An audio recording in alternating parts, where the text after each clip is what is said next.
The golden lights of the Vexery homeworld burned bright against the endless darkness of space. Thousands of ships hung in orbit, their hulls decorated with streaming banners of crimson and gold. Music echoed through every communication channel as the entire empire celebrated what they believed was their greatest victory.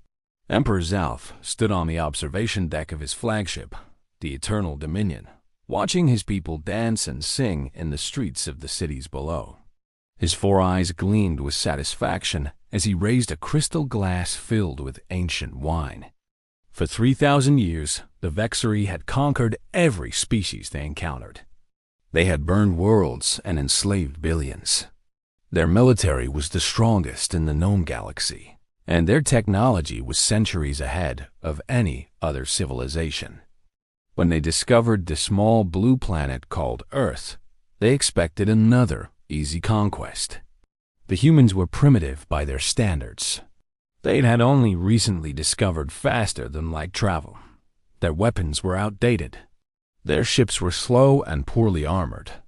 The war had lasted only 6 months. The Vexery fleet descended upon human colonies like a storm of fire. They destroyed 17 worlds in the first week alone. The humans fought back, of course, but their resistance seemed pathetic. Their ships exploded like paper against Vexery plasma cannons. Their ground forces were crushed under the weight of superior numbers and firepower. By the 3rd month, Earth itself was surrounded. By the 5th month, the human governments had signed the surrender documents. Emperor Zalf remembered that day well. He had stood in the burned ruins of a human city, watching the broken survivors kneel before him. They had begged for mercy, and he had given them none. The humans were scattered across labor camps throughout the empire. Their homeworld was stripped of resources. Their culture was erased from history. The Vexery declared total victory, and the celebration began. That was 3 years ago. Tonight marked the anniversary of that glorious conquest. Every Vexery citizen was required to celebrate. Every ship in the fleet was ordered to display the colors of victory. Emperor Zalf had personally planned this evening's festivities. There would be feasts and music and public executions of human prisoners. It would be a night to remember. Admiral Corvith approached the Emperor with careful steps. His silver uniform was decorated with medals earned in 100 battles. His face was old and scarred, marked by decades of warfare. He bowed deeply before speaking. The Emperor acknowledged him with a slight nod. He asked what news the Admiral brought on this glorious evening. Corvith hesitated for a moment. His voice was uncertain as he reported strange activities in the outer sectors. Several patrol ships had gone silent near the border regions. Communication relays were failing without explanation. There were rumors among the crew about ghost ships appearing in the darkness. The Emperor laughed at these words. He dismissed the concerns as superstition and fear. The humans were broken and scattered. They posed no threat to the mighty Vexery Empire. He ordered the Admiral to enjoy the celebration and forget about shadows in the void. But Corvith could not forget. He had spent his entire life fighting wars across the galaxy. He knew the difference between normal silence and the silence before a storm. Something felt wrong about this night. The stars seemed to watch them with cold and patient eyes. Deep in the cargo hold of a supply ship docked at the station, a human woman named Sarah Chun activated a hidden communication device. Her face was thin and worn from years of hard labor. Her hands were covered in calluses from working in the mines. But her eyes burned with a fire that no amount of suffering could extinguish. She whispered into the device, confirming that the fleet was gathered and unaware. She told them to begin the operation. Across the Empire, similar messages traveled through secret channels. Human prisoners in labor camps stopped their work and looked toward the sky.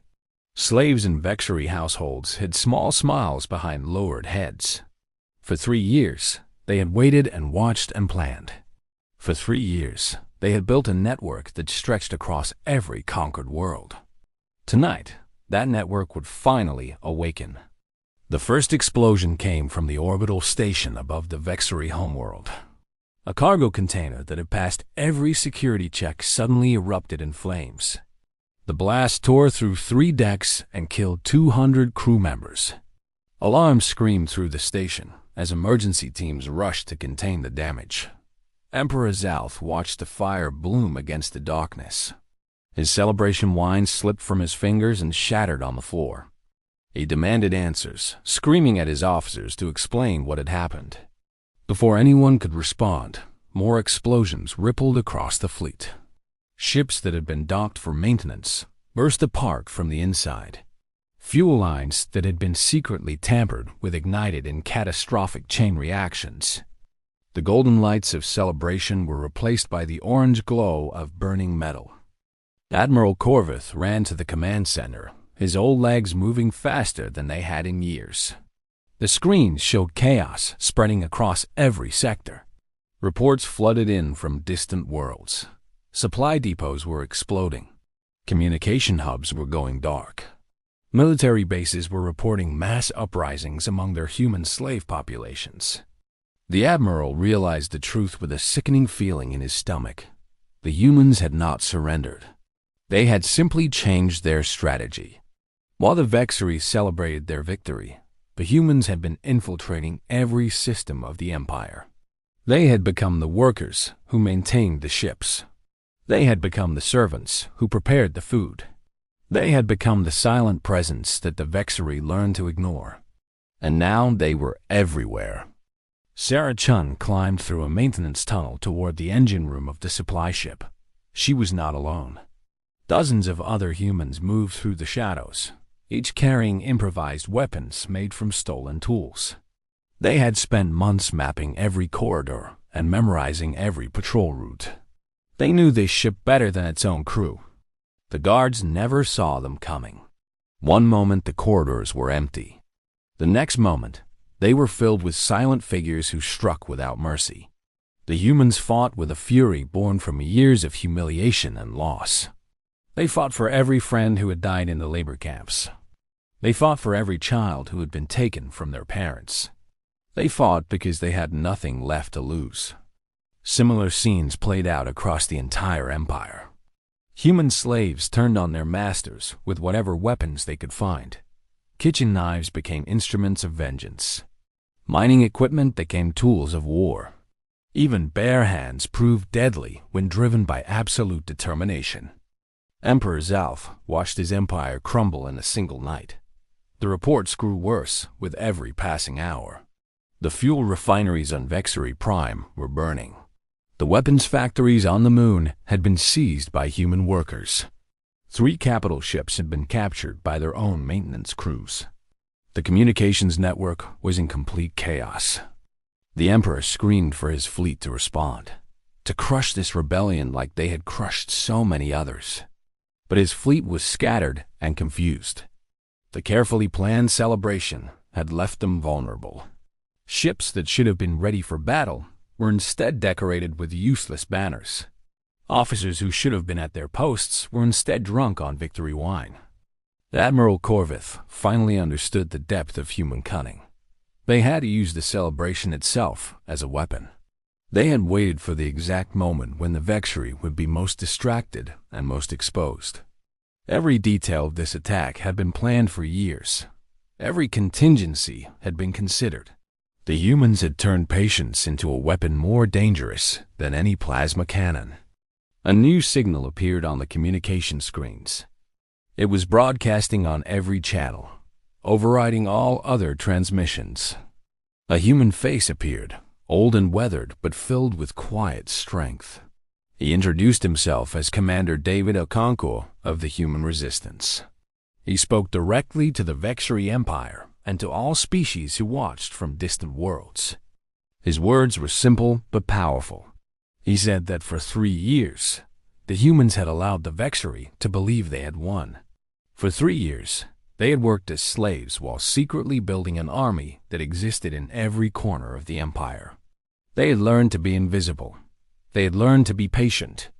They had learned that sometimes the greatest victory comes not from strength, but from will. The commander's voice grew harder as he continued. He announced that tonight, The human resistance was claiming their freedom. They were taking back what was stolen. And they were teaching the galaxy a lesson that would never be forgotten. He declared that humanity does not surrender and that they simply wait for the right moment to strike. The transmission ended, leaving the Vexury in stunned silence.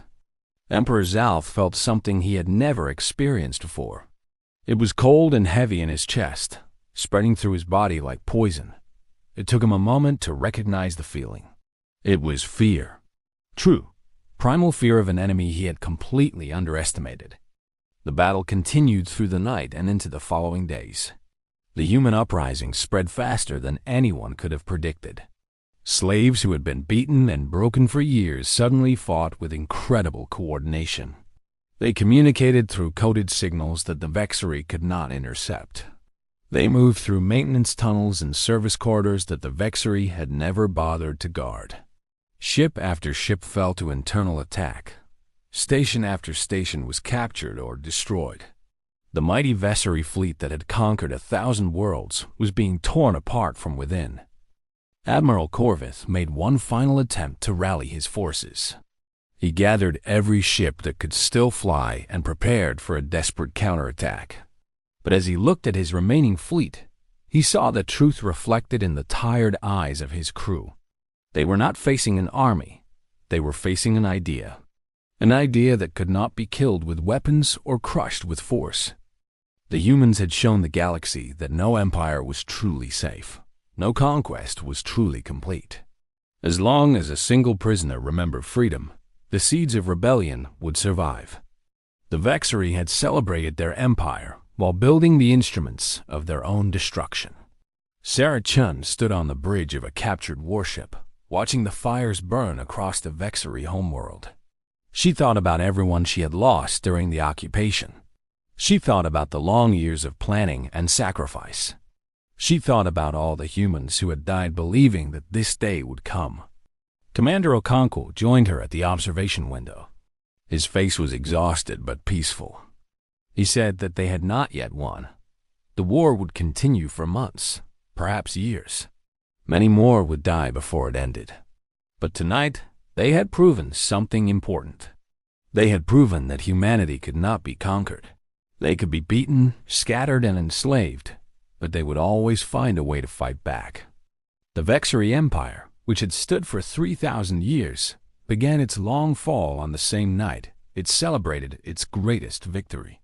The golden banners of conquest burned alongside the ships that had carried them. The music of celebration was replaced by the silence of defeat.